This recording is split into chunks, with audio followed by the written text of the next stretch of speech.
نبی کی حرمت پہ کٹنے والوں 5 فروری یوم تجدید عہد ہے اس بات کا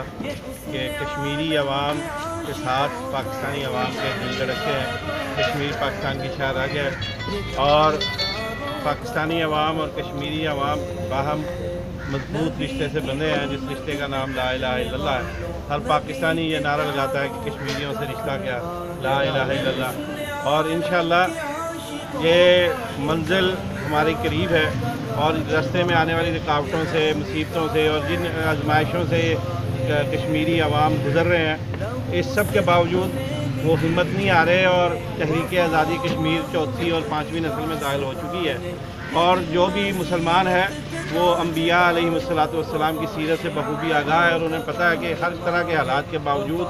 اپنے کاز اور مشن کے ساتھ وابستہ رہنا یہ مسلمان کی شان اور آن ہے، اور انشاءاللہ اسی طرح کشمیری مسلمانوں کی شانہ بشانہ ہم پوری پاکستانی قوم بھیا کا آواز ڈٹی ہوئی ہے، اور ہم انشاءاللہ وہ دن دیکھیں گے کہ جب کشمیر پاکستان کا حصہ بنے گا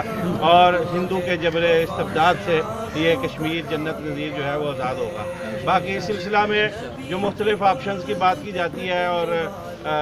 یعنی فارمولوں کی بات کی جاتی ہے کہ جی کشمیر کو چناؤ فارمولے کے تحت تقسیم کر لیا جائے یا جموں لداخ علیحدہ کر دیے جائیں یا کوئی اور اس طرح کے فارمولے یا اسی طرح کنٹرول لائن فارمولہ،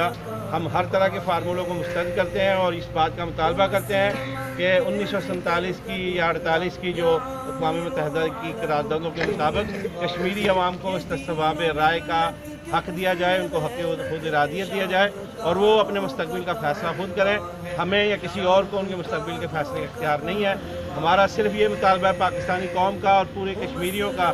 یہ مطالبہ ہے کہ کشمیریوں کو حق خود ارادیت جو ہے وہ دیا جائے تاکہ وہ اپنے مستقبل کا خود فیصلہ کر سکیں، اور باقی رہی بات انڈیا کی، وہ جتنی مرضی فوج تعینات کر لے، جتنے مرضی جبر و استبداد کے دروازے کھول لے، جتنا مرضی ظلم و ستم کر لے، کشمیریوں نے اپنی لازوال جدوجہد سے یہ بات ثابت کر دی ہے کہ وہ اس جبر و استبداد کی حکومت کو نہیں مانتے، اور وہ دن آئے گا جب کشمیر انشاءاللہ آزاد ہوگا۔